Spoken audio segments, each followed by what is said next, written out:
तो आज हम लोग मॉलिक्यूलर सॉलिड के बारे में जानते हैं।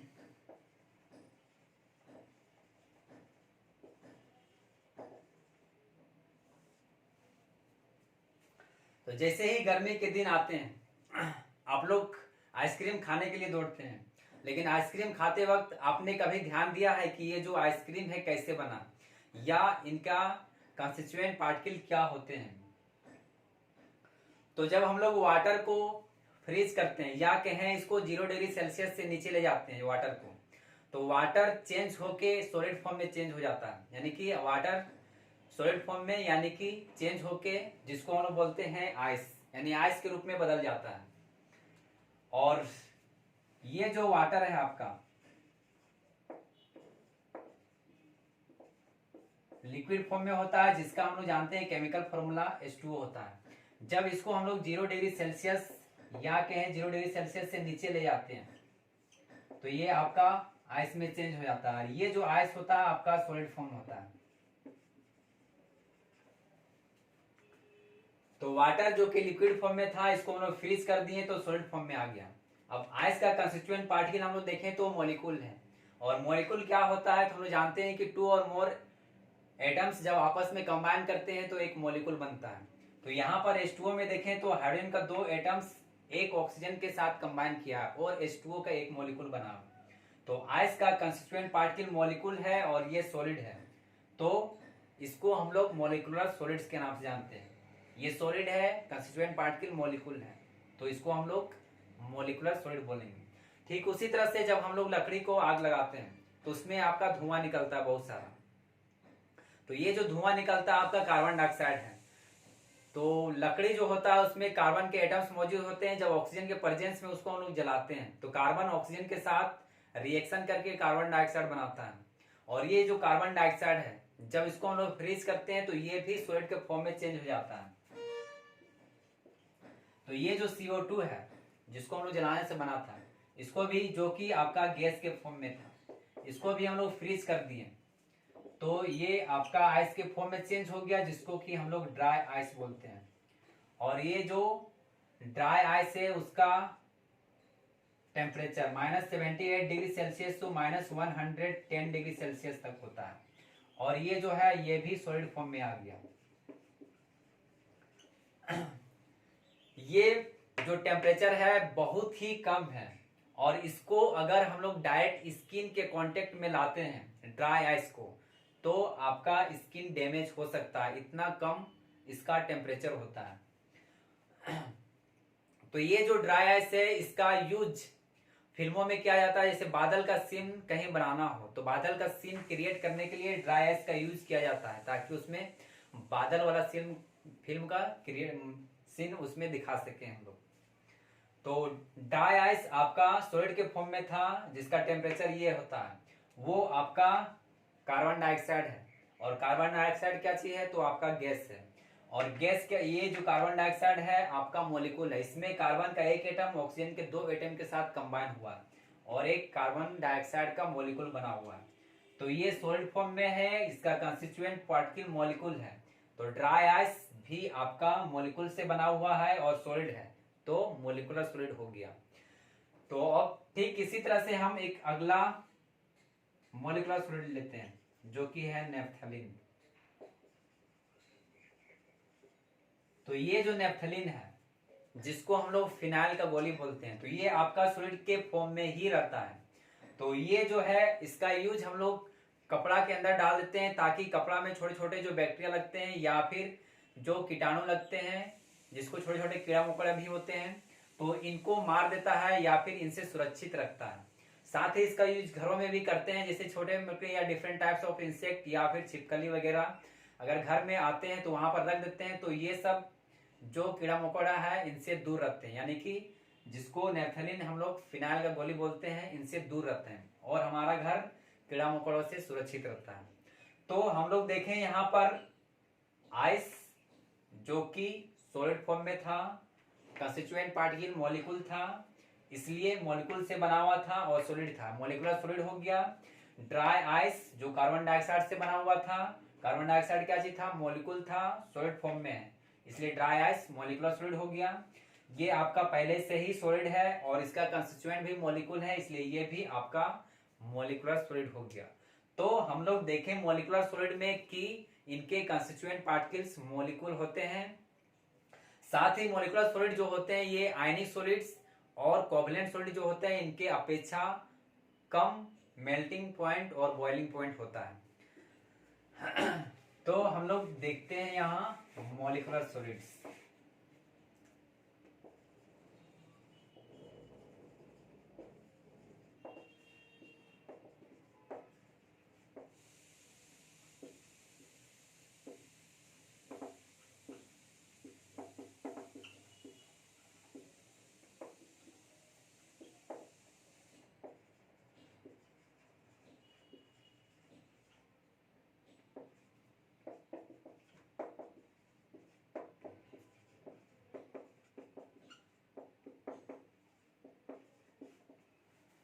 तो मोलिकुलर सॉलिड्स के कंस्टिट्यूएंट पार्टिकल्स मॉलिक्यूल्स होते हैं और इनके कुछ एग्जांपल यहाँ पर दिया हुआ है। मोलिकुलर सॉलिड्स जो है इनके आपका इनका टाइप भी होता है। तो अब हम लोग मोलिकुलर सॉलिड्स के टाइप के बारे में जानते हैं।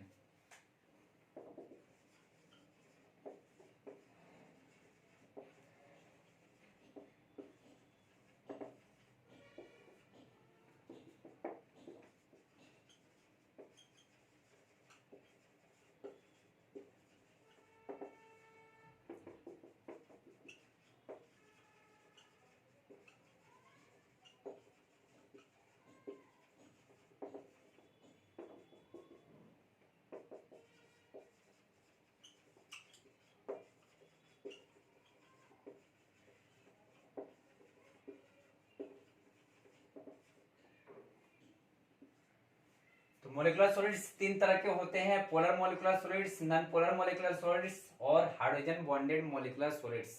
तो अब हम लोग एक एक करके तीनों के बारे में जानते हैं। तो सबसे पहले हम लोग देखते हैं पोलर मोलिकुलर सॉलिड्स के बारे में।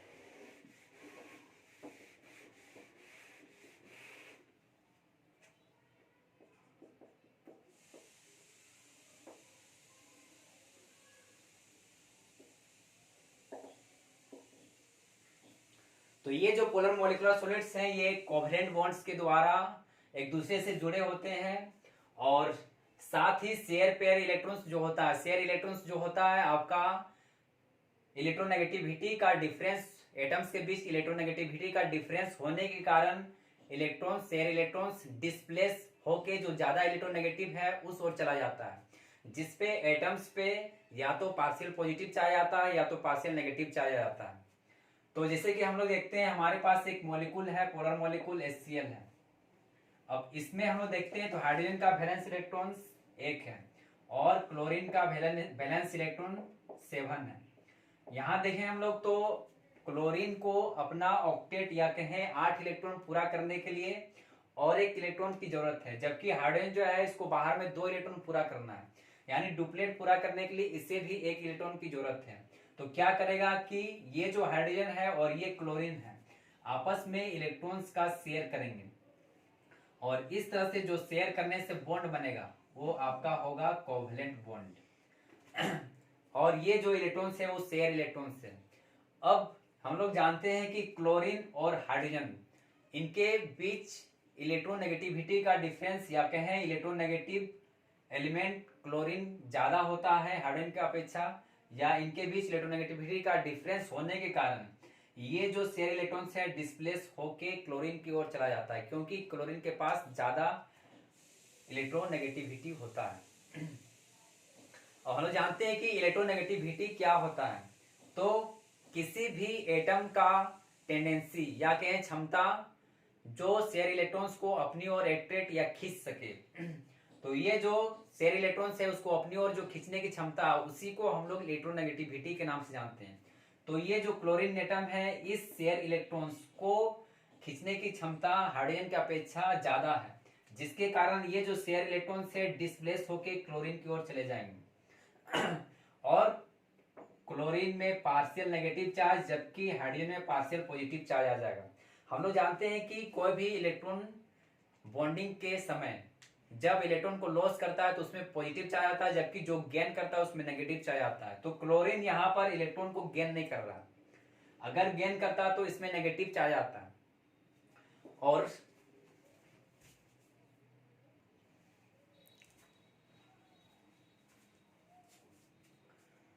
तो हम लोग देखें यहाँ पर कि ये जो शेयर इलेक्ट्रॉन्स हैं ये थोड़ा सा इधर डिस्प्लेस होते हैं, जिसके कारण यहाँ पर पार्शियल नेगेटिव चार्ज आ जाता है।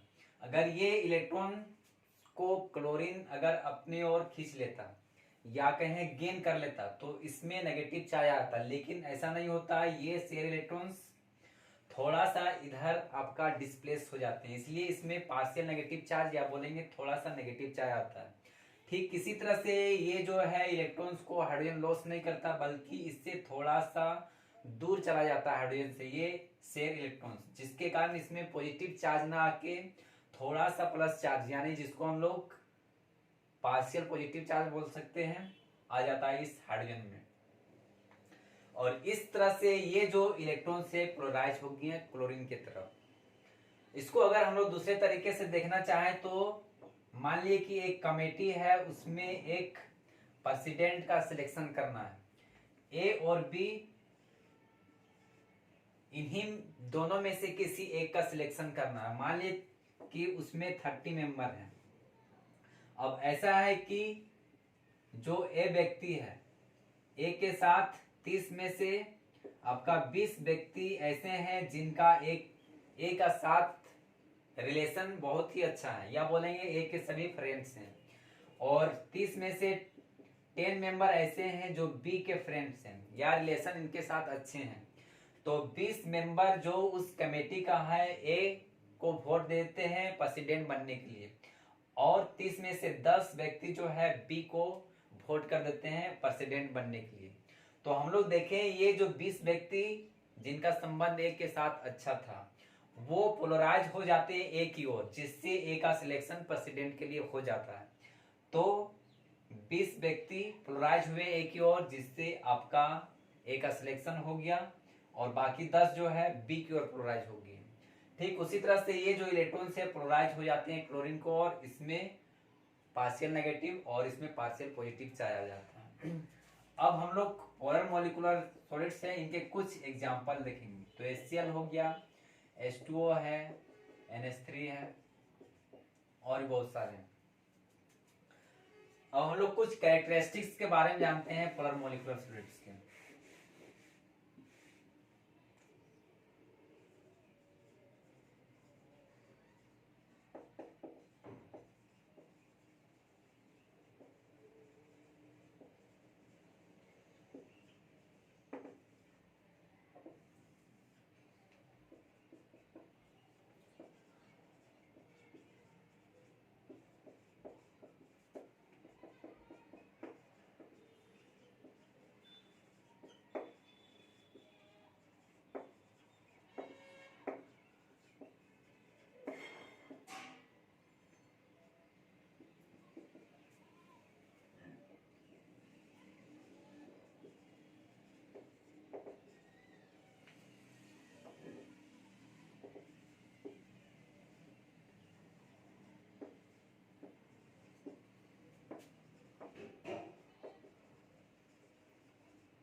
तो ये सब सॉलिड जो है आपका सॉफ्ट होते हैं, और सॉफ्ट होने के कारण है कि इनके बीच का फोर्स जो है वो आपका वीक होता है, यानी वीक अट्रैक्शन फोर्स होने के कारण आपका पोलर मॉलिक्यूलर सॉलिड्स सॉफ्ट होते हैं।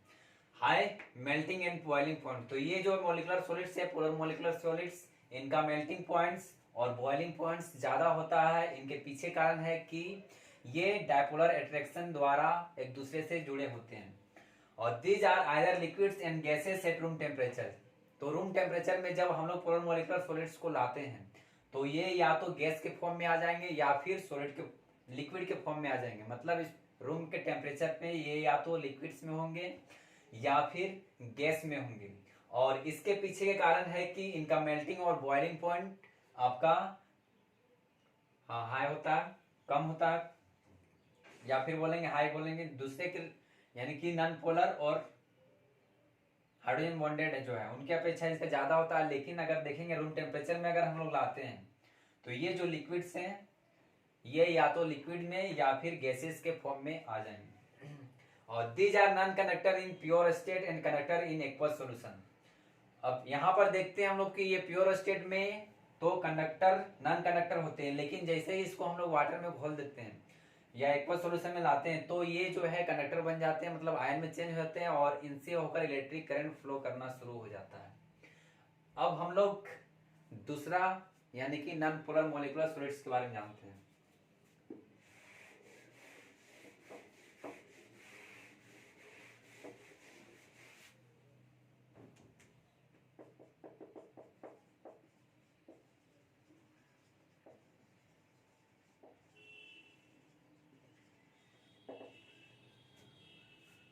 तो ये जो नॉन पोलर मॉलिक्यूलर सॉलिड्स हैं ये भी कोवैलेंट बॉन्ड के द्वारा लिंक होते हैं और इनके जो एटम्स हैं ये आपका सेंटर यानी कि एटम शेयर पेयर इलेक्ट्रॉन्स जो है वो आपका एटम से इक्वल डिस्टेंस या बोलेंगे इक्वल डिस्टेंस पे होते हैं, जिनके कारण इनमें कोई भी पोल डेवलप नहीं होता है और कोई भी चार्ज इनमें प्रेजेंट नहीं होने के कारण इनके कंस्टिट्यूएंट वीक फोर्स से या वीक डिस्पर्सन फोर्स के द्वारा लिंक होते हैं, जिसको हम लोग लंदन फोर्स भी बोलते हैं। जैसे हम लोग देखें यहाँ पर H2 है तो हाइड्रोजन है और ये हाइड्रोजन, दो हाइड्रोजन मिलके H2 मॉलिक्यूल बना है। तो हम लोग जानते हैं हाइड्रोजन एटम जो है उसका वैलेंस इलेक्ट्रॉन 1 होता है और इसको बाहर में 2 इलेक्ट्रॉन्स पूरा करना है यानी डुप्लेट इलेक्ट्रॉन्स पूरा करना है। तो इसके लिए और 1 इलेक्ट्रॉन चाहिए, तो ये हाइड्रोजन है इसको भी 1 इलेक्ट्रॉन चाहिए। तो ये दोनों इलेक्ट्रॉन्स आपस में इलेक्ट्रॉन्स का शेयर करेंगे और इस तरह से दोनों के बीच कोवैलेंट बॉन्ड बनेगा। अब ये जो शेयर इलेक्ट्रॉन्स है क्योंकि ये भी हाइड्रोजन है ये भी हाइड्रोजन है और दोनों का इलेक्ट्रोनेगेटिविटी यानी शेयर इलेक्ट्रॉन्स को खींचने की क्षमता सेम है, तो ये भी सेम फोर्स से लगा के इधर अपनी ओर खींचना चाह रहा है और ये भी सेम फोर्स लगा के इसको अपनी ओर खींचना चाह रहा है। तो इक्वल फोर्स लगाएगा तो ये ना तो इधर जाएगा ना तो इधर जाएगा, सेंटर में ही पड़ा रहेगा। ठीक उसी तरह से जैसे हम ये मार्कर पेन को अगर इधर फोर्स लगाएंगे इधर फोर्स लगाएंगे, दोनों फोर्स सेम है तो मार्कर यहीं रहेगा। लेकिन अगर हम लोग फोर्स को इधर ज्यादा कर देते तो इधर चला जाएगा और ये फोर्स ज्यादा हो जाएगा तो इधर चला जाएगा, लेकिन इक्वल फोर्स है तो सेंटर में ही रहेगा। तो ये जो शेयर इलेक्ट्रॉन्स है यहीं पर आपका रहता है क्योंकि इलेक्ट्रोनेगेटिविटी सेम है क्योंकि दोनों हाइड्रोजन सेम है। अब हम लोग दूसरा H2 मॉलिक्यूल लेते हैं तो इनके बीच भी आपका कोवैलेंट बॉन्ड बना है। तीसरा हम लोग मॉलिक्यूल ले रहे हैं हाइड्रोजन का, ये भी मॉलिक्यूल जो है इनके बीच भी कोवैलेंट बॉन्ड बन रहा है। अब मेरे पास 3 मॉलिक्यूल है H2 का, ये और ये वाला। तो ये तीनों मॉलिक्यूल्स जो है आपस में अट्रैक्ट रहते हैं या फिर आपस में जुड़े रहते हैं या मिले हुए रहते हैं। तो जो फोर्स ये दोनों मॉलिक्यूल्स या फिर ये तीनों मॉलिक्यूल्स को आपस में जोड़े रहता है या बाइंड करके रखता है वो आपका वीक डिस्पर्सन फोर्स होता है या फिर उसको लंदन फोर्स बोल सकते हैं, यानी लंदन फोर्स, जिससे ये तीनों मॉलिक्यूल्स या फिर बहुत सारे मॉलिक्यूल H2 के आपस में एक साथ रहते हैं मिले हुए। तो हम लोग देखें यहाँ पर कि नॉन पोलर मॉलिक्यूलर सॉलिड्स जो था वो आपका कोवैलेंट बॉन्ड के द्वारा जुड़ा हुआ था, साथ में बहुत सारे मॉलिक्यूल्स जो आपस में एक दूसरे से लिंक होते हैं या जुड़े होते हैं वो आपका वीक फोर्स होता है, वीक डिस्पर्सन फोर्स, जिसको हम लोग लंदन फोर्स भी बोलते हैं।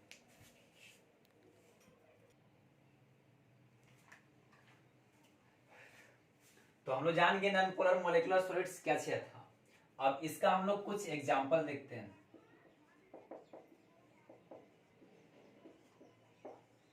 इसके अलावा भी बहुत सारे हैं। अब हम लोग कुछ कैरेक्टरिस्टिक्स के बारे में जानते हैं नॉन पोलर मॉलिक्यूलर सॉलिड्स का।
तो हम लोग कैरेक्टरिस्टिक्स देखें तो ये सब सभी जो है आपका non polar molecular solids quite soft होते हैं, क्योंकि इनके बीच का अट्रैक्शन फोर्स वीक होता है। साथ में मेल्टिंग और बॉइलिंग पॉइंट लो होता है, क्योंकि इनके बीच का अट्रैक्शन फोर्स कम होता है।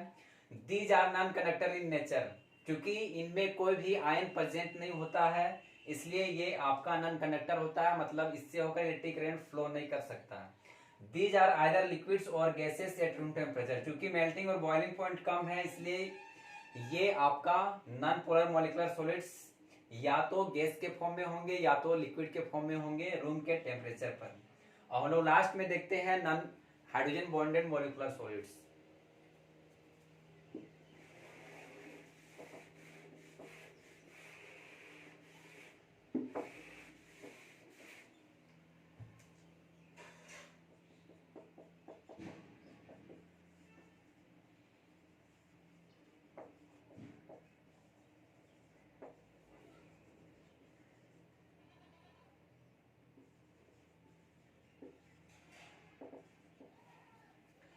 तो ये सभी सॉलिड्स जो है हाइड्रोजन बॉन्डेड मॉलिक्यूलर सॉलिड्स, ये आपका हाइड्रोजन बॉन्ड के द्वारा लिंक होते हैं। और हाइड्रोजन बॉन्ड जो है आपका डायपोलर अट्रैक्शन होता है, जो कि आपका हाइड्रोजन यानी कि हाइड्रोजन जो है आपका एक साथ दो इलेक्ट्रोनेगेटिव एलिमेंट्स के साथ कंबाइन रहता है या लिंक होता है एक इलेक्ट्रोनेगेटिव एटम के साथ कोवेलेंट बॉन्ड के द्वारा, जबकि दूसरा जो इलेक्ट्रोनेगेटिव एलिमेंट है उसके साथ हाइड्रोजन बॉन्ड के द्वारा लिंक होता है। जैसे कि मेरे पास एक मॉलिक्यूल है HF, तो इसमें हम लोग देखें H और F के बीच यहाँ पर जो बॉन्ड काम कर रहा है या बॉन्ड जो लिंक है, ये आपका कोवेलेंट बॉन्ड है। हम लोग दूसरा HF का मॉलिक्यूल लिए हैं, इनके बीच H और F के बीच जो बॉन्ड है वो आपका कोवेलेंट बॉन्ड है। इसमें भी HF के बीच आपका कोवेलेंट बॉन्ड है। तो ये जो हाइड्रोजन है ये आपका पहले से कोवेलेंट बॉन्ड के द्वारा लिंक है, लेकिन इसके सामने मॉलिक्यूल HF है और इसके सामने फ्लोरीन है जो कि हाईली इलेक्ट्रोनेगेटिव एलिमेंट है। तो और ये हाइड्रोजन को अपनी ओर खींचना चाहता है या इसकी ओर अपना अट्रैक्शन दिखाता है। तो ये फ्लोरीन और ये हाइड्रोजन के बीच भी एक तरह से आपका बॉन्ड डेवलप हो जाता है या अट्रैक्शन फोर्स बन जाता है, या बोले एक तरह से आपका दोनों के बीच जो बॉन्ड बनता है इसको हम लोग डॉटेड लाइन के द्वारा दिखाते हैं। और ये जो डॉटेड लाइन है यही आपका हाइड्रोजन बॉन्ड है। ठीक उसी तरह से ये हाइड्रोजन भी एक आपका फ्लोरीन यानी इलेक्ट्रोनेगेटिव एलिमेंट के साथ जुड़ चुका है कोवेलेंट बॉन्ड के द्वारा। ये फ्लोरीन के साथ जुड़ना चाहता है, लेकिन हाइड्रोजन एक साथ एक ही एलिमेंट को जोड़ सकता है क्योंकि इसके वैलेंस इलेक्ट्रॉन 1 होता है। तो अब क्या करेगा, इसको भी अपने साथ जोड़ना चाहता है लेकिन जोड़ नहीं पा रहा, चूंकि ये ज्यादा इलेक्ट्रोनेगेटिव एलिमेंट है तो हाइड्रोजन को अपनी ओर खींचना चाहता है या बॉन्ड बनाना चाहता है इस हाइड्रोजन से, लेकिन यहाँ पर बॉन्ड बना नहीं रह पा रहा है। तो यहाँ जो अट्रैक्शन फोर्स को शो कर रहा है या एक बॉन्ड को जो बना रहा है उसको हम डॉटेड लाइन के द्वारा दिखा रहे हैं, और यही जो डॉटेड लाइन है वो आपका हाइड्रोजन बॉन्ड है। तो हम लोग देखें कि ये जो हाइड्रोजन था एक कोवेलेंट बॉन्ड के द्वारा दूसरा हाइड्रोजन बॉन्ड के द्वारा जुड़ा हुआ है। इसमें भी एक फ्लोरीन और ये दूसरा फ्लोरीन के साथ जुड़ा हुआ है, मतलब दोनों इलेक्ट्रोनेगेटिव एलिमेंट के साथ जुड़ा हुआ है, एक कोवेलेंट बॉन्ड के द्वारा और एक हाइड्रोजन बॉन्ड के द्वारा। तो इस तरह से हम लोग देखें यहाँ पर कि जो आपका हाइड्रोजन है वो आपका एक साथ दो इलेक्ट्रोनेगेटिव एलिमेंट के साथ जुड़ा, एक कोवेलेंट बॉन्ड के द्वारा एक हाइड्रोजन बॉन्ड के द्वारा। अगर इसको हम लोग दूसरे वे में समझना चाहें तो जैसे हम लोग किसी मोबाइल दुकान में चले जाते हैं और आपको वहां पर दो मोबाइल पसंद आता है, दो अलग अलग कंपनी का, दोनों फंक्शन अलग अलग है और दोनों का रेट मान ली एक ही है। आप चाहते हैं कि मेरे पास दोनों मोबाइल हो, लेकिन उसी समय आपको सिर्फ एक ही मोबाइल खरीदने के लिए पैसा है, तो आप एक मोबाइल को खरीद लेते हैं और घर चले आते हैं, लेकिन दिमाग में हमेशा बना रहता होता है कि आपके पास काश वो मोबाइल होता।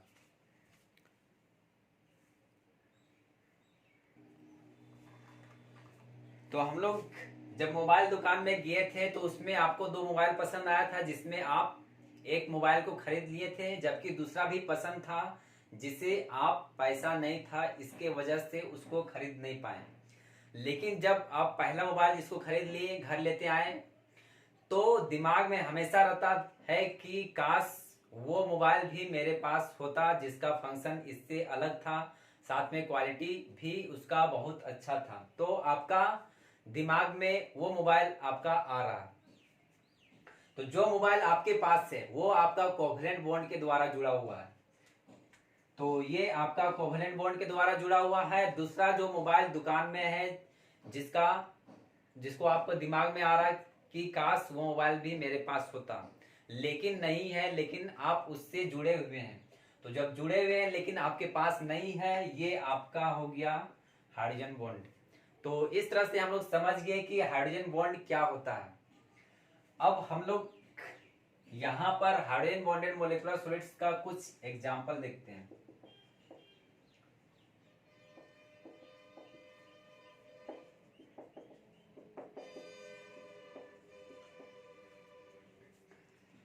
तो HFA, NH3, H2O और भी बहुत सारे हैं आपका हाइड्रोजन बॉन्डेड मोलिकुलर सॉलिड्स।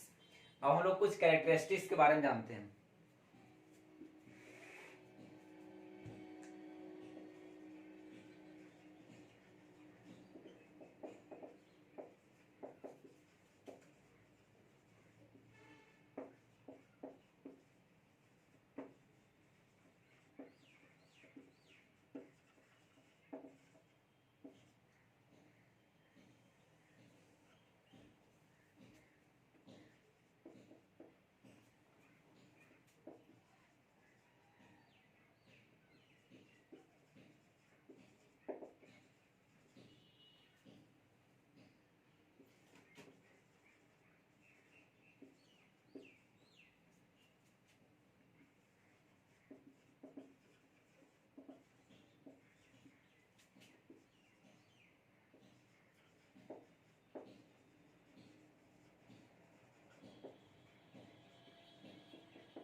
तो इनका कैरेक्टरिस्टिक्स में हम लोग देखते हैं। पहले तो दीज आर आइदर लिक्विड्स और soft solids eight room temperature.